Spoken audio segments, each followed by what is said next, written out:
வணக்கம். அவங்க பேர் என்னங்க? வேம்பையா பாண்டியன், திருநெல்வேலி மாவட்டம், மாநகர் மாவட்டம். நீங்கள் அதிமுகவில் உறுப்பினராக இருந்திருக்கீங்களா? நான் அதிமுகவில் 86லேருந்து உறுப்பினராக இருக்கேன். 3 வாட்டி பாளையங்கோட்டை சட்டமன்றத்துக்கு பணம் கட்டியிருக்கேன் ஆ. அம்மா இருக்கும்போது. எம்ஜிஆர் ஜெயலலிதாவெல்லாம் நேரில் பார்த்துருக்கீங்களா? நான் எம்ஜிஆர் தலைவரையும் பார்த்துருக்கேன், அம்மாவையும் நேரில் பார்த்துருக்கேன்.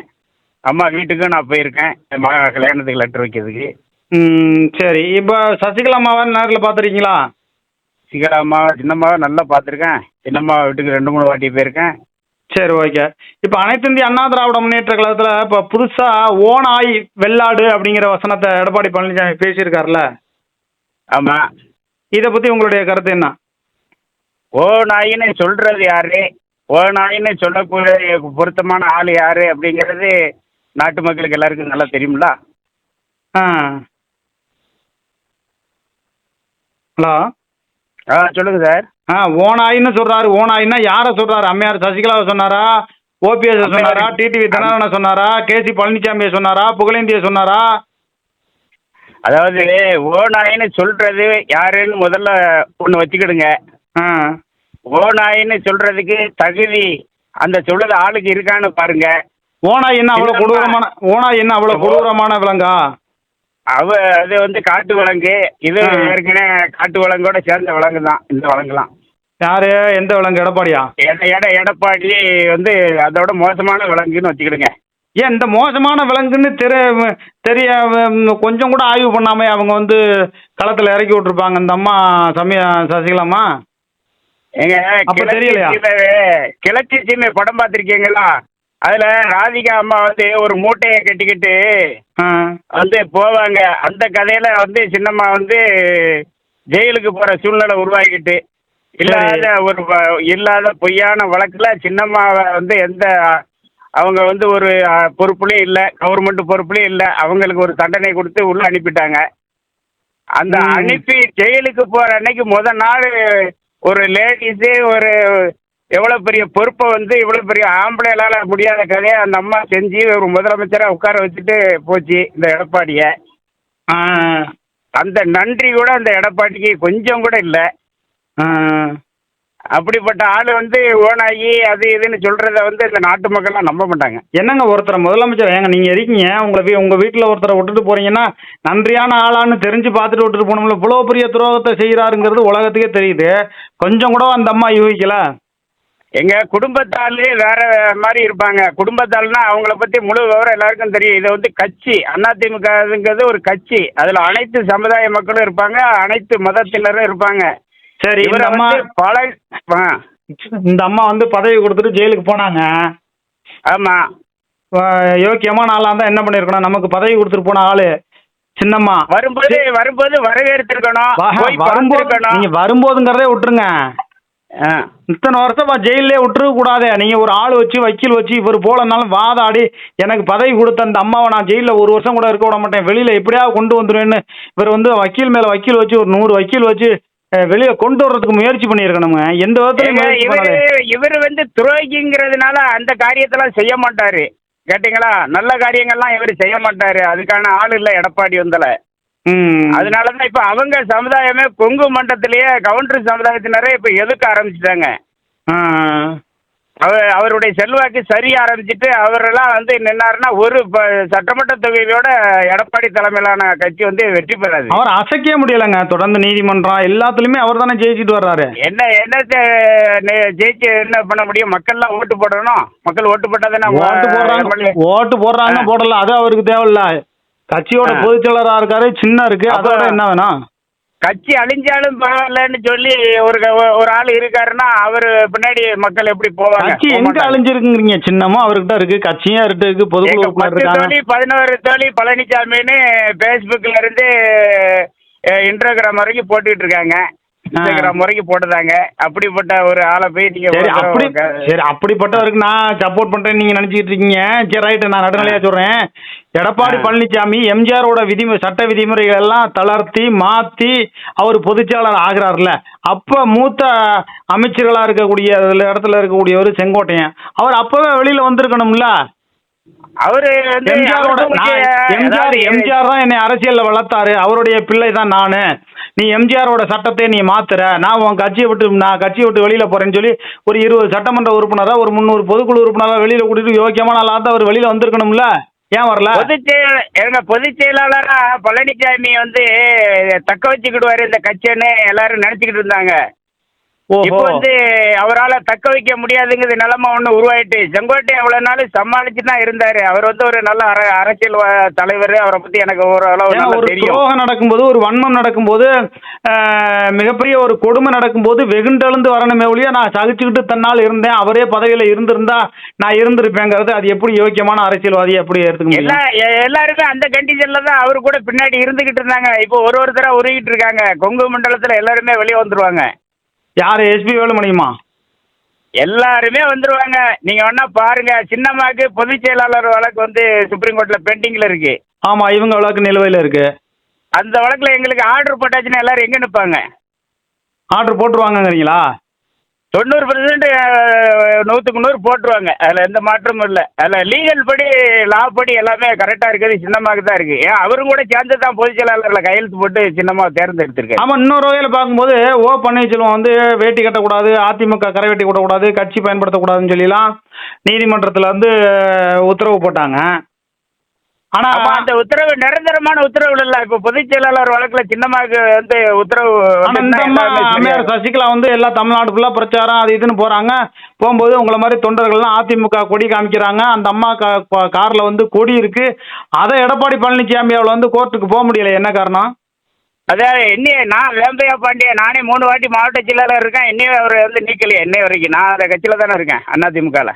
இன்னும் உங்களை பொறுப்புல வந்து நீக்கல? ஒன்றும் நீக்கவே முடியாது. அவர் என்ன நீக்க சொல்லுங்க பார்ப்போம். எனக்கு சுப்ரீம் கோர்ட்ல இருந்து ஹைகோர்ட் வரைக்கும் எல்லா அட்வொகேட்டும் தெரியும். எனக்கு எல்லாருமே கையில் இருக்காங்க. என்ன பிடிச்ச வரீங்க? புகழேந்தி நீக்கிட்டாங்க, கேசி பழனிசாமி நீக்கிட்டாங்க, திருநெல்வேலி மாவட்டம் மாநகர் மாவட்டம் வேம்பியா பாண்டியனை நீக்க சொல்லுங்க எடப்பாடிய. சவால் விடுறீங்க? நல்ல கேளுங்க. சின்னம்மா வந்தாங்க திருநெல்வேலி சுற்றுப்பயணத்துல. இப்போ நான் 3-4 மாசத்துக்கு முன்னாடி. சரி. மேலப்பாளையன்னு இஸ்லாமியர்கள் நிறைஞ்ச பகுதியில் நான் தான் வரவேற்பு கொடுத்தது. வேம்பையா பாண்டியன் தலைமையில தான் கொடுத்தேன். கேட்டீங்களா? நல்ல கூட்டம். அதனால அந்த வீடியோ இருந்தா போட்டு பாருங்க. அவ்வளோ தூரத்துக்கு இஸ்லாமிய மக்கள் இருந்து எல்லாருமே சின்னமா வரவேற்றாங்களே. அப்போ எடப்பாடி பழனிசாமிக்கு நீங்க சவால் விடுறீங்க, முடிஞ்சா தூக்கி பாரியான்னு? எடப்பாடியால வேம்பையா பாண்டியனை நீக்க முடியாது. நான் 3 வாட்டி பணம் கட்டியிருக்கேன். நான் அம்மாவால் அங்கீகரிக்கப்பட்ட ஒரு மாவட்ட பிரதிநிதி. ஆமாம், என்கிட்ட எல்லாமே ரெக்கார்டு இருக்கு. சும்மா வாய்ட்டு பேசல. இப்போ இப்போ எடப்பாடி பழனிசாமி வந்து இந்த அளவுக்கு ஓன் ஆயின்னு சொல்றாருல? ஆமாம். இப்போ ஓன் ஆயின்னு அவர் வந்து யாரை சொல்றாரு? பேரை சொல்லலையே. தில்லு இருந்தா பேரை சொல்லியிருக்கணுங்கிறீங்க? தில்லு இருந்தா பேரை சொல்ல வேண்டியதானே. இவரு தான் ஓன் ஆயின்னு சொல்லுங்களா பார்ப்போம். அவர் வந்து சுற்றுப்பயணம் வந்துட்டு போறத நாங்க பாத்துக்கிட்டு தான். என்ன அவர் என்ன அப்ப எடப்பாடி பழனிசாமி நீங்க மிரட்டுற மாதிரிலாம் பேசுறீங்க? புரட்சி தமிழருங்க. ஓனாயி கரடி புலின்னு எல்லாரையும் பேசினா எல்லாரும் விட்டுக்கிட்டா இருப்பாங்க. அப்போ சொல்லுங்க, நீங்க என்னமோ சர்வசாதாரணமா புரட்சி தமிழருங்க, நீங்க என்னமோ சர்வசாதாரணமா பேசுறீங்க. புரட்சி தமிழர்ல அவர் சொல்லிட்டு வீட்டுக்குள்ள கதை பூட்டிட்டு இருக்க வேண்டியதான். வெளியில புரட்சி தமிழருங்கிற பட்டம் புரட்சி தலைவருக்கு அப்புறம் இவருக்கு தாங்க கிடைச்சிருக்கு. புரட்சி தமிழர்னு ஆர்பி உதயகுமார் கொடுத்தாரு. பட்டம் இவருக்கு யாருங்க கொடுத்தாரு? உதயகுமார் செல்லூர் ராஜும் கொடுத்தாருங்க. நீங்க முன்னாள் அமைச்சர் கொடுத்துருக்காங்க. உதயகுமாரை பத்தி இதெல்லாம் வெளியே பேசுறாரா சார்? அவர்லாம் ஒரு மனுஷனா சார்? சின்னம்மா காலில் விழுந்து பதவி வாங்கிட்டு போயிட்டு அவரு இந்த ஜெயக்குமார் இவங்க எல்லாம் பேசுற பேச்சா சார்? ஏங்க உதயகுமார் சார், இந்த கட்சியை வச்சு பயனடைஞ்சவங்க அவங்க தான். நாங்கெல்லாம் வந்து தொழில் பண்ணி கஷ்டப்பட்டு தான் நாங்கெல்லாம் உழைச்சி தான் சாப்பிட்டுட்டு இருக்கோம். இவங்கெல்லாம் வந்து கட்சியை வச்சு வந்து ஒரு நல்ல நிலைமைக்கு வந்தவங்களே இந்த கட்சியை வந்து காட்டி கொடுக்குற மாதிரி இருக்காங்க. உங்க தென்மண்டல பகுதியில் இருக்கக்கூடிய ஆர்பி உதயகுமார் தானங்க சொல்றாரு 100 ஜெயலலிதாவுக்கு சேரும் 100 எம்ஜிஆருக்கு சமம் எடப்பாடி பழனிசாமி பச்சை தமிழர் எழுச்சி தமிழர்னு சொல்றாரு. பெரிய புரட்சி தானே அது? என்ன புரட்சி? இவர் என்ன புரட்சி பண்ணிட்டாரு? எந்த அடுத்தால என்னைக்குங்க இவரால் முதலமைச்சராக வர முடியும்? சின்னம்மா கொடுத்த பதவிக்கு பிறகு இவர் வந்து நல்ல ஒரு ஆம்பளையா இருந்தா முதலமைச்சர் ஆய்வு காட்ட சொல்லுங்க. அப்படி இல்லைன்னா 2021 எதிர்கட்சி தலைவர் ஆயிட்டாரு. 21 எதிர்கட்சி தலைவர் அந்த ஒரு பவர் இருந்ததை வச்சுதான் அந்த 60 சீட்டு 61 சீட்டு வந்தாங்களே தவிர சின்னம்மா கொடுத்த அந்த முதலமைச்சர் பதவியோடைய பவர்ல தான் வந்தாங்க 1-2 பேரு. அப்ப நீங்க 5 வருஷம் இந்த 5 வருஷம் எந்த பவர் இல்லாம இருக்காங்க. அடுத்தால வர சொல்லுங்க பார்க்கலாம். ஏங்க தமிழ்நாட்டிலே வந்து புரட்சி தமிழர்னு பட்டம் வாங்கியிருக்காரு. 100 எம்ஜிஆர், 100 ஜெயலலிதான்னு இவர் ஆர்பி உதயகுமார் சொல்றாரு. அது போக வந்து தென் மாவட்டத்தில் நிச்சயமா பாதிக்கு மேல உள்ள தொகுதியில் ஜெயிக்கணும்னு சவால் போட்டிருக்காங்களாம். நீங்க தென் மாவட்டத்துல எடப்பாடியால ஒரு தொகுதியில ஜெயிக்க முடியாது. நல்லா ஞாபகம். இந்த வேம்பே பாண்டிய சவால் விட்டு சொல்லுவேன். ஒரு தொகுதியில எடப்பாடி தலைமையிலான ஆட்கள் யாருமே இங்க வெற்றி பெற முடியாது. அது மட்டும் உறுதியா சொல்லுவேன். பார்த்து பேசுங்க. ஆர்பி உதயகுமார் அங்க பெரிய ஆளு, செல்லூர் ராஜு ஏதாவது ஆள் விட்டாங்க. உதயகுமார் எல்லா குமாரும் நமக்கு தெரியுங்க. நாங்க அந்த குமாரை பார்க்காம இருந்தோம். நாங்க வந்து அம்மாட்ட ட்ரைனிங் எடுத்த ஆட்கள். நீங்க எங்களை சாதாரண நினைக்காதீங்க. ஆர்பி உதயகுமார், செல்லூர் ராஜு, ராஜன் செல்லப்பா 3 தளபதிகள் இருக்காங்க. இவங்கெல்லாம் ஸ்டெடியான ஆள் கிடையாதுங்க. அவங்களாம் ஸ்டெடியான ஆள் கிடையாது. அவங்க வந்து ஒரு பேச்சுல நிக்க மாட்டாங்க. தப்புன்னு நாளைக்கு சின்னம்மா கிட்ட பவர் இருந்துட்டா காலில் வந்து விழுந்துருவாங்க. அவ்வளவு வரும். நீங்க பார்க்க தான் போறீங்க. அப்பயும் ஆர்பி உதயகுமார்லாம் அந்த அதிமுக கட்சியில இருப்பாரா? அப்போ அவர் தான் முடிவு பண்ணுவாரு. அந்த கட்சியில இருக்கிறதையும் போறதையும் பத்தி நான் எப்படி சொல்ல முடியும்? சரி, இந்தியாவிலே தன்னுடைய சொத்துக்களை வந்து கொடுத்த ஒரே தலைவர், கட்சிக்கு கொடுத்த ஒரே தலைவர் எம்ஜிஆர் தான். ஆமா. அப்படிப்பட்ட எம்ஜிஆர் படத்தை பேனர்ல போடல, அம்மையார் ஜெயலலிதா அவருடைய பேனர் படத்துல போடல. அப்படின்னா தன்னை வந்து முதன்மை தளபதியா நான் தான் இந்த எல்லாம் அப்படிங்கிற ஒரு அதிகாரத்துல ஒரு ராஜ்யம் செய்யக்கூடிய ஒரு வலிமையான தலைவராக தானே அவர் வளர்ந்து வந்திருக்காரு எடப்பாடி. அப்படி பார்த்தா இதை போய் வலிமைன்னு யாராவது சொல்ல முடியுமா சார்? கண் தெரியாத குருடர் கூட, மாற்றுத்திறனாளி கூட சொல்ல மாட்டாங்க இது பெரிய வலிமைன்னு சொல்லி. நான் சொல்லலைங்க. இது வந்து நான் சொல்லல. உங்க அதிமுக இருக்கக்கூடிய ஆர்பி உதயகுமார் சொல்றாரு, ராஜன் செல்லப்பா சொல்றாரு, செல்லூர் ராஜு சொல்றாரு, KP முனுசாமி சொல்றாரு, ஜெயக்குமார் சொல்றாரு. இவங்க தான் முன்னாடி தலைவர்.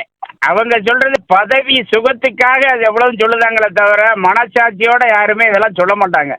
ஏங்க நீங்க இவ்வளவு சொல்றீங்கல்ல, ஆர்பி உதயகுமார் வந்து புரட்சி தமிழர்னு சொன்னாருன்னு மட்டும் உங்களுக்கு கோவம் வருது இல்ல? ஏன் எடப்பாடி பழனிசாமி இதுவரையிலும் எந்த ரைடும் அவரை தனிப்பட்ட முறையில் அவரை தொட முடியலைங்க? இது வரலையும் அவங்க சம்பந்தியை தானே. ஏங்க பாஜக வந்து அவரோட சம்பந்தியை தான் தொடுது. எடப்பாடி பழனிசாமியை முடிஞ்சா ரைடு ஓட சொல்லுங்க பாப்போம். எடப்பாடியும் ஒண்ணுதான், எடப்பாடி சம்பந்தர் ஒண்ணுதான். அவங்க சம்பந்தப்பட்ட இடங்கள்ல போற உங்க மூக்குல தொடுறதுக்கும் கையில தொடுறதுக்கும் வித்தியாசம் இருக்கு. நேரடியா எடப்பாடி பழனிசாமியை ஒரு ரைடு ஓட சொல்லுங்க பாரதிய ஜனதா கட்சியால. முடியாது தானே? அது வந்து இவர் மோடிட்ட சபதம் போட சொல்லுங்களேன். எங்க சின்னம்மா வந்து சபதம் போட்டு தான் எல்லா காரியத்திலையும் ஜெயிச்சுட்டு வந்திருக்காங்க. இவரை சபதம் போட சொல்லுங்களா, நல்ல ஆம்பளையா இருந்தா. என்ன சபதம் போட சொல்லணுங்க? மோடியை ஏற்று இவர் எந்த எலெக்ஷன்ல நிக்க சொல்லுங்க. அண்ணாமலை இருக்கார பிஜேபி தலைவர், அவர்கிட்ட ஏத்து பேச சொல்லுங்க. அவர் கேட்காருல, இவன் ஒரு பெரிய துரோகி, எடப்பாடி பெரிய துரோகின்னு நாக்கப்படுங்கிற மாதிரி அண்ணாமலை கேட்காரு. அதுக்கு இவரால் பதில் சொல்ல முடியுதாங்க? இன்ன வரைக்கும் சொல்லியிருக்காரா? பதில் சொல்லலதான். அதை சொல்லுங்க. நல்ல ஆம்பளைன்னா, வேட்டி கட்டின ஆம்பளைன்னா எடப்பாடியை வந்து அண்ணாமலைக்கு பதில் சொல்லுங்களேன். அது வளர்ந்து வர்ற கட்சி தானே, நம்ம வளர்ந்த கட்சி. அவர்கிட்டே இவரால் பேச முடியலையே. இவரை நீங்க ரைடை பத்தி கேட்கீங்க. அண்ணாமலையை பத்தி பேச முடியாது. யாரையும் தனிப்பட்ட முறையில் இந்த நபர் தான், ராமசாமி தான், சுப்பிரமணி தான், ஓனாயின்னு சொல்ல முடியாது. 19 சொல்றாரு ஓனாயின்னு. 19 பேசிக்கிட்டு இருக்காரு. கரடி நாயின்னு அண்ணாமலையவோ மோடிஜியவோ யாரையாவது இவர் பேசினார்னா மறுநாள் ஜெயிலில் அடைச்சிருவாங்க. அதில் எந்த மாற்றமும் இருக்காது. அம்மா ஜெயலலிதா அம்மா சொன்னது மாதிரி மோடியா இந்த லேடியாங்கிறது மாதிரி மோடியா இந்த எடப்பாடியான்னு கேட்கணுங்கிறீங்க. கேட்டுட்டோம்னா ஆம்பளை, அதை கேட்க சொல்லுங்க அவரை. அப்போ அவரால் கேட்க முடியாதுங்கிறீங்க? ஒரு காலம் கேட்க மாட்டாரு. பிஜேபி ஏற்றி பேசினா மறுநாள் ஜெயிலுக்கு போயிடுவாரு. அதே மாதிரி ஸ்டாலின் முதலமைச்சரை, இவர் திமுக முதலமைச்சரை ஏற்று பேசினாலே இவர் ஜெயிலுக்கு போயிடுவாரு. பேச சொல்லுங்க. அவர் திமுக எடப்பாடி ஸ்டாலின் முதலமைச்சரை பேசினா எப்படி ஜெயிலுக்கு போவாரு? பேசுங்களா? இப்ப அவரை வச்சு தானங்க கோடநாடு வடக்குல இவர் வெளியே இருக்காரு. இல்லைனாக்க உள்ளலாம் போயிருப்பாரு. அவர் எலெக்ஷன்ல என்ன சொன்னாரு ஸ்டாலின் வந்து? ஆமா, என்ன வந்து முதலமைச்சர் ஆன உடனே கோடநாடு கேஸை கிழிச்சிருவான்னு சொன்னாரு. 6 மாசத்துல தூக்கி குற்றவாளியை உள்ள பண்ணாரு. ஆமா, கிழிக்க சொல்லுங்களா, கிழிச்சிருவான்னு சொன்னாரு. அவரால் முடியலையே. அவங்களுக்குள்ள ஏதோ ரகசிய உடன்பாடு இருக்குங்களோ? கண்டிப்பா இருக்கு. இல்லைன்னா எங்க நான் வந்து கருணாநிதி முதலமைச்சராக இருக்கும்போதுல இருந்து திமுகவை பத்தி கவனிச்சுக்கிட்டு தான் இருக்கேன். அவங்க வந்து சுயநல அரசியல் பண்ணுவாங்க, அவங்க குடும்ப அரசியல் பண்ணுவாங்க. அண்ணா திமுக ஒன்று தான் ஏழை எளிய தாழ்த்தப்பட்ட பிற்படுத்த மக்களுக்காக உருவாக்கப்பட்ட கட்சி. வேற எந்த கட்சியும் கிடையாது தமிழ்நாடு. கொடநாடு கேஸை காட்டி காட்டி திமுக பயமுறுத்துங்கிறீங்களோ? பயமுறுத்தி அவரை கையில வச்சுக்கிட்டு இவர் ஜெயிச்சுக்கிட்டு இருக்காரு ஸ்டாலின். அப்ப எடப்பாடி பழனிசாமி பொதுச் செயலராக இருந்தா திமுக ஆட்சிக்கு வந்துடலாங்கிற கணக்குல இருக்கு, அப்படிதானே? கண்டிப்பா எடப்பாடி என்னைக்கு வீக்கு முடியுதோ அதுக்கு பிறகுதான் அதிமுக ஆட்சிக்கு வரும். எடப்பாடியை வந்து ஒன்று ஜெயிலுக்கு அனுப்பணும், அல்லது அவர் மேல இருக்க குற்றச்சாட்டெல்லாம் விசாரணைக்கு எடுக்கணும். ஆனா எடப்பாடி பழனிசாமி பொதுச்செயலாளராக இருந்தா திமுக ஆட்சிக்கு வர்றது உறுதியாயிரும். எடப்பாடி தொடர்ந்து நீடிச்சா திமுக தான் ஆட்சிக்கு வரும். அந்த கண்டிஷன்ல தான் இப்போ நிலைமை இருக்கு. அதுதானே திமுகவோட திட்டங்கிறீங்க. திமுக ஏதோ திட்டத்தில் இருக்காங்க, அதானே அவரை கைது பண்ண மாட்டேங்காங்க. இவர் தானங்க எடப்பாடி பழனிசாமி தானங்க சொன்னாரு கொடநாடு கொலை கொள்ளை சம்பந்தப்பட்ட விஷயங்கிறது ஒரு தனியார் நிறுவனத்துல நடந்தது அப்படிங்கிறாரு. எங்க நடக்குதுமா? ஒரு தனிநபர் வீட்டுல நடந்த கொள்ளைய எதனால கண்டுபிடிக்கிறது வந்து அரசாங்கத்தினுடைய கடமை தானே. அரசாங்கத்தோட கடமை தாங்க. எடப்பாடி பழனிசாமி இவர் தானே. அது வந்து மிகப்பெரிய இடம்லாங்க. அம்மா வாழ்ந்த இடம், அம்மாவுடைய பாதுகாக்கப்பட்ட அம்மா வந்து ஒரு 6 மாசம் அங்கே தங்கி கூட ஆட்சி பண்ணாங்கன்னு ஒரு வரலாறு கூட உண்டு. கொடநாட்டுல உட்காந்து ஃபைல் பார்த்திருக்காங்க. அப்போ வந்து கொடநாடு வந்து எங்கள் கோயில், எங்க குலதெய்வம் வாழ்ற கோயில் தானே எடப்பாடி பழனிசாமி ஓபிஎஸ் எல்லாருமே சொன்னாங்க. இப்போ வந்து அது வந்து தனியார் நிறுவனத்துல நடந்த சம்பவம், அதுக்கு எனக்கு சம்பந்தம் இல்லைங்கிறாரு எடப்பாடி பழனிசாமி. அதை எப்படி பாக்குறீங்க? குற்றவாளி என்னைக்குமே ஒத்துக்கிட மாட்டாங்களா? விசாரணையில தானே உண்மை தெரியும். அப்ப கொடநாடு கொலை கொள்ளை சம்பந்தப்பட்டதுல முறைப்படி விசாரிச்சா எடப்பாடி பழனிசாமிக்கு ஜெயிலுக்கு போவாருங்கிறீங்க. அங்க என்னதான் நடந்திருக்குன்னு அடுத்து வந்து திமுக ஆட்சிக்கும் தெரியும். அப்ப நடக்கும்போது இருந்த எடப்பாடி ஆட்சிக்கும் தெரியும் அங்க என்ன நடந்தது. உண்மையா கண்டுபிடிச்சிருந்தா எடப்பாடி பழனிசாமி ஜெயிலுக்கு போயிருக்கணும். உண்மையா கண்டுபிடிச்சா எடப்பாடி இதுக்கு முன்னாடியே ஜெயிலுக்கு போயிருப்பாரு. ஜெயிலுக்கு போயிருந்தா அம்மையார் சசிகலா வந்து பொதுச்செயலாளரா வந்திருக்க வேண்டிய ஒரு சூழ்நிலை வந்திருக்கும். எடப்பாடி ஜெயிலுக்கு போயிட்டாலும் அதிமுக பிடிச்ச பீடை ஒழிஞ்சுது. அதை ஞாபகம் வச்சுக்கிடுங்க சார். என்ன பிடிச்சு வரீங்க? ஒழிஞ்சுது. அதிமுக பிடிச்ச பீடை ஒழிஞ்சுது. அப்போ ஒரு பீடையா வந்து பொதுச்செயலாளராக உட்காந்துருக்கு. பீடை தான் அது. அதில் நாங்களாம் படுத்த கஷ்டம் எங்களுக்கு தான் தெரியும். அதிமுக ஆட்சி இழந்துட்டு ரோட்டில் நிற்கிற தொண்டனுக்கு தான் தெரியும். என்னங்க 10 வருஷமா அப்படியே அதிகாரத்தோட அப்படியே வலிமையா பொதுச்செயலாளருங்கிற வலிமையோட இருக்காரு. பீடைங்கிறீங்க, ஓனாய்ங்கிறீங்க அவரை. வந்து ஓனாயோட கேட்டுக்கிட்ட நாய் அந்த எடப்பாடி தான். சரி, ஆனா நீங்க இவ்வளவு தூரம் வந்து அவரை கழுவி ஊத்துறது எனக்கே இல்ல சார். நாங்களாம் வந்து ஆரம்ப கால தொண்டை, நாங்களாம் வந்து படுத்த கஷ்டம் எங்களுக்கு தான் தெரியும். அந்த கஷ்டம் வந்து எடப்பாடி பழனிசாமி இழந்து நிக்கிறவங்களுக்கு தான் தெரியும் சார். அது மாதிரி எங்க சின்னம்மா வந்து அம்மாவோட 30 வருஷம் 35 வருஷம் பணியாற்றி இருக்காங்க. அவங்களையே வந்து தரக்குறைவான வார்த்தைகளை பேசலாம். அந்த ஆளு காலில் விழுந்து பதவி வாங்கிட்டு. ஆமா, அவங்களே நாயினே சொல்லிவிட்டேன். இப்ப ஓனாயின்னு வேற எல்லாத்தையும் சேர்த்து சொல்றாரு. அதான் அடுத்தால எலெக்ஷன் வரைக்கும் வெளியே வந்துட்டு போக முடியாதுல்ல. நீங்க வேற எங்களை மாதிரி தொண்டர்கள்ட்ட அவன் பதில் சொல்லி ஆகணும்ல சார். எங்களை வந்து வாய் அம்மா பேசணும் நாங்களே விட மாட்டோம் சார். என்னங்க புரட்சி தமிழர் போய் அவன் வாங்குறீங்க? புரட்சி தமிழன் கழிச்சு நம்ம அவர் வீட்டுக்கு தான் அவர் புரட்சி தமிழன். எங்களுக்கு நீங்க எடப்பாடி பழனிசாமி இந்த அளவுக்கு நீங்க கழுவி ஊத்துறத ஆர்பி உதயகுமார் மட்டும் இந்த செய்தியை யூடியூப்ல பார்த்தாருன்னா கண்டிப்பா தலைகள் தான் தொங்கிடுவாரு. சேர்ந்ததுக்காக எல்லாருமே வருத்தப்படுவாங்க. ஒரு நாளையில வருத்தப்படுவாங்க. இதே உங்க சேனல்லே நீங்க ஒளிபரப்பு பண்ணுவீங்க. வருத்தப்படுவாங்க. வருத்தப்படுறது மாதிரி தெரியலைங்க. அவங்க வருத்தப்படுற காலகட்டம் நெருங்கிட்டு சார். அவங்களுக்கு தெரியாது. ஆமா, அதுக்கான காலகட்டம் நெருங்கிட்டு வருது. இவ்வளவு நாள் அவங்களுக்கு வந்து கொஞ்சம் மோடிஜி ஐயா சப்போர்ட்ல ஓடிக்கிட்டு இருந்தாங்க. இப்ப அவங்க சப்போர்ட் இல்ல. இவங்க இப்போ வந்து அண்ணாமலை சாரே சொல்லுதாரா இவனை விட துரோகி இந்த நாட்டுல கிடையாதுன்னு. சரிங்க, பல்வேறு கருத்துக்களை எடப்பாடி பழனிசாமி வந்து துரோகி, பீடை அப்படிங்கிற பல்வேறு கருத்துக்களை சொல்லியிருக்கீங்க. அனைத்து இந்திய அண்ணா திராவிட முன்னேற்ற கழகம் ஒன்றுபட்டு அம்மையார் சசிகலா அவர்கள் பொதுச்செயலாளராக வந்து ஆட்சி அதிகாரத்துக்கு வரணுங்கிற வேம்பையா பாண்டியன் அப்படிங்கிற உங்களை போன்ற லட்சக்கணக்கான தொண்டர்கள் ஏங்கி கொண்டிருக்கிறார்கள் அப்படிங்கிற பல்வேறு கருத்துக்களை சொன்னீங்க.